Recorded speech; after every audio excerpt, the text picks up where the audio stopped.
Hey everyone, Marin here for lawnfawn. I am thrilled to be back with this platform pop-up card.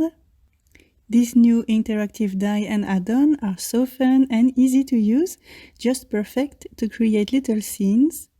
And for my very first platform pop-up card on the channel, I decided to mix it with a favorite of mine, Ahoy Matey, to create a cute pirate scene on a desert island. I also picked a toucan, flower, leaf and cute lizard from Toucan Do It, another leaf and a vine from Critters in the Jungle, the rocks from Ocean Shell-fie, the palm tree from Critters from the Past, and the one from Life is Good. I created the word Ahoy using the new Henry's ABCs die set, and there is also a number version. And finally, a stitched simple wavy border to make ocean borders. And I just wanted to show you the card I made for lawnfawn Spring Release Week. I used the platform pop-up to create a small wooden stage with a soft cloudy background, and I popped the Critter Concert musicians on that stage to create a cute and fun birthday card. So, same routine as usual. I started by stamping and cutting all the images. And as you can see, I stamped way too many images, but when I create a scene, I like to have the choice of using this image or that one, depending on how it will look when I place it in the scene. So that's why I always have extra images at the end. But I always keep those images in case I need them on a future project. So I stamped those images using lawnfawn jet black ink, cut them all using the coordinating dies, and colored everything using my alcohol markers.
Next, to the platform pop-up. I started by die cutting all the different elements out of Bristol cardstock. We have 2 base pieces, and I used the same die to cut the top scalloped part 2 more times. We have a background piece and 3 T-shaped pieces. And I'm going to color the background piece first. I wanted to have a jungle look, to have the treasure chest hidden in the depth of a tropical jungle. So I'm creating a nice and even base using mowed lawn oxide ink. And next I'm using the tropical leaves background stencils along with rustic wilderness oxide ink to add big tropical leaves to this plain green background. And speaking of a tropical forest, I'm realizing just now that I could have added some spiders from the Booyah stem set, and this way create some tarantulas and really get that dark and wet tropical vibe. So here my tropical background panel is almost done. To add more depth, I'm using my rustic wilderness blending tool again to add some ink on the edges. And of course, I'm adding a little bit of texture, some white splatters first, using Copic opaque white ink mixed with water. Next, I'm smooshing my rustic wilderness oxiding pad onto my glass surface. I mix it with water and then I can add more splatters to my tropical background panel. And here's a closer look. It looks pretty cool, I think. Next, I'm going to color the 2 base pieces. These will form the 3D pop-up base, and in my scene, it will be the island itself. So I colored both elements to be sand. I did the same steps on each piece, and just like the tropical background panel, I'm creating a nice and even base first, using antique linen oxide ink. And then I'm just adding splatters to create a sand texture. I'm using Copic opaque white ink mixed with water again to add a first layer of splatters.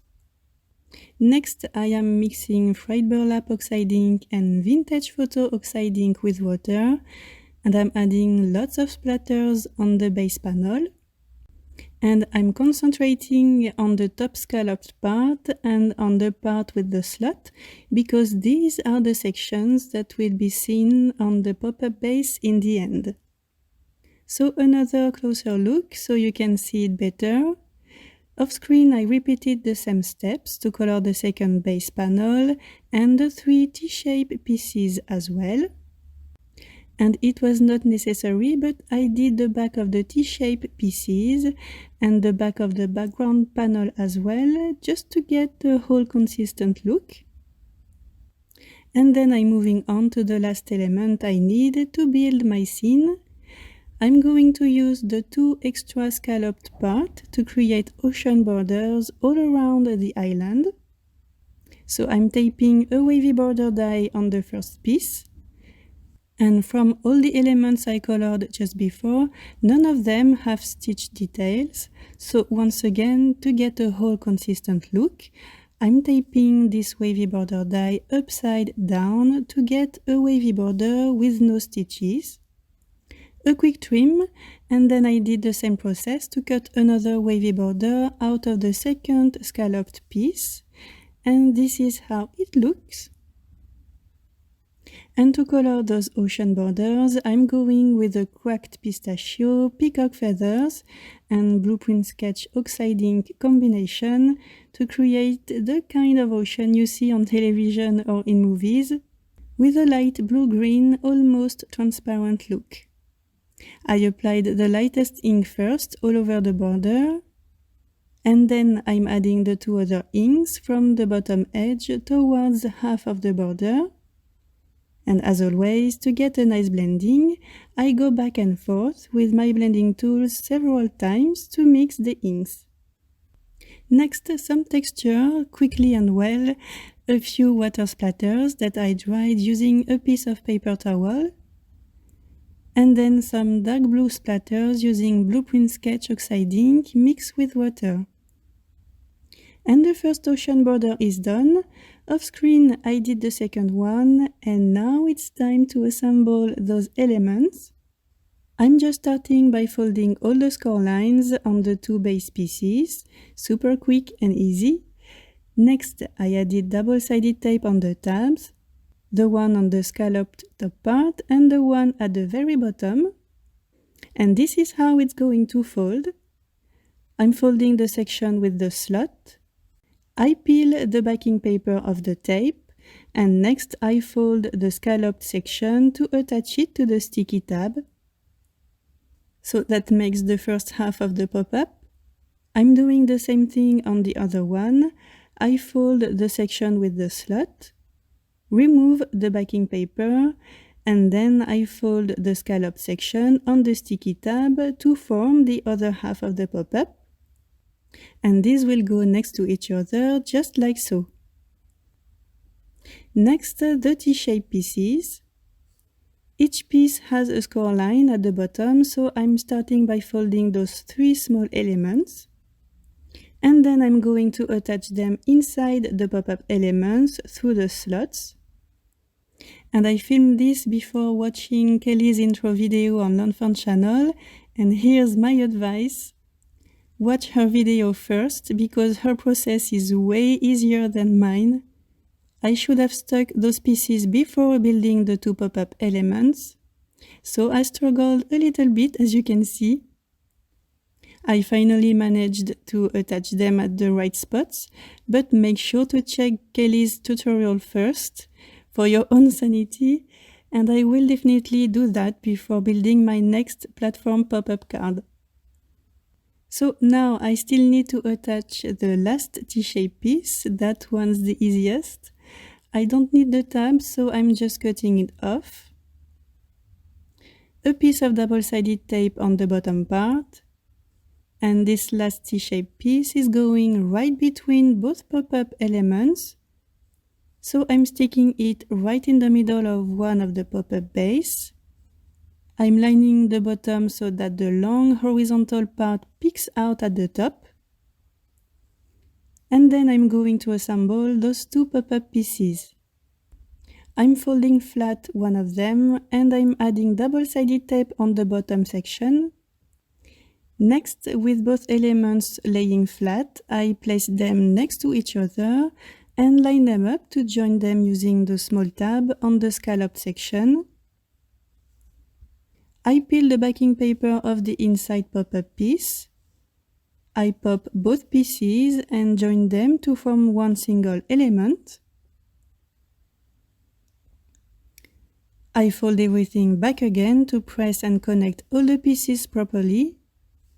And finally, with the pop-up base in its flat position, I can complete my desert island pop-up card base by sticking the last tab.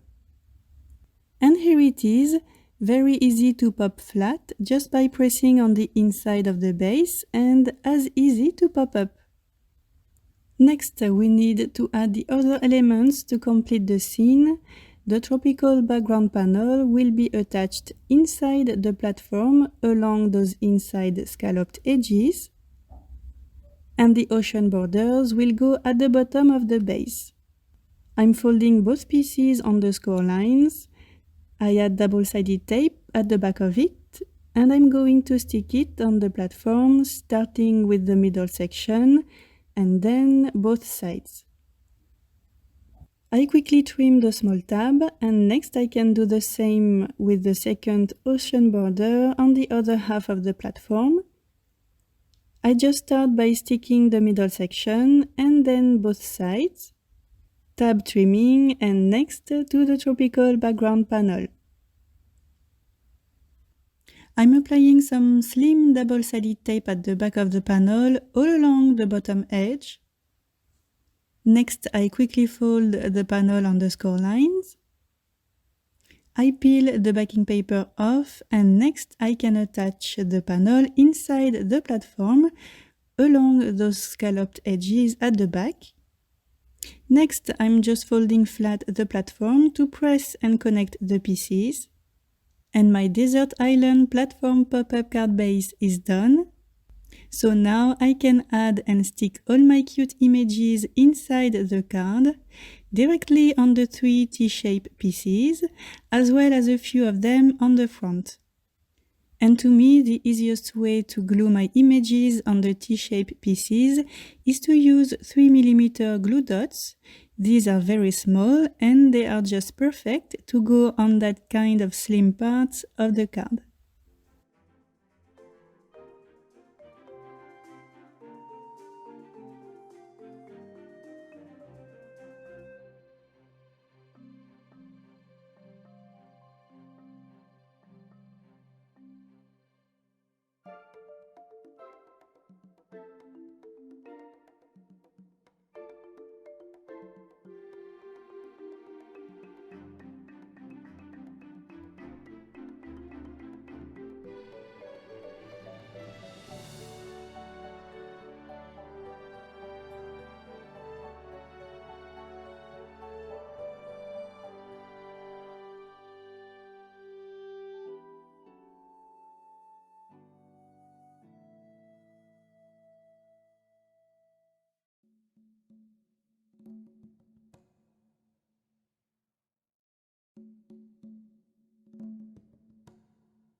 Now that my scene is done, I can add my sentiment, Ahoy, on the front section. I used the new Henry's ABCs die set to cut the letters twice, out of a red and white stripe paper and out of black licorice cardstock. I attached the black letters at the back of the stripe letters to create an outline, and then I can attach those letters on the platform using liquid glue. And that's it, all done! Here my card folds flat. It fits a 5 by 7 inches envelope.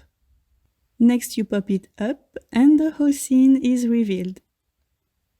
I hope that you enjoyed watching this video as much as I loved creating this platform pop-up pirate scene. I will see you very soon with a new project, maybe another platform pop-up, who knows. Thank you so much for stopping by and have a very nice day. Bye!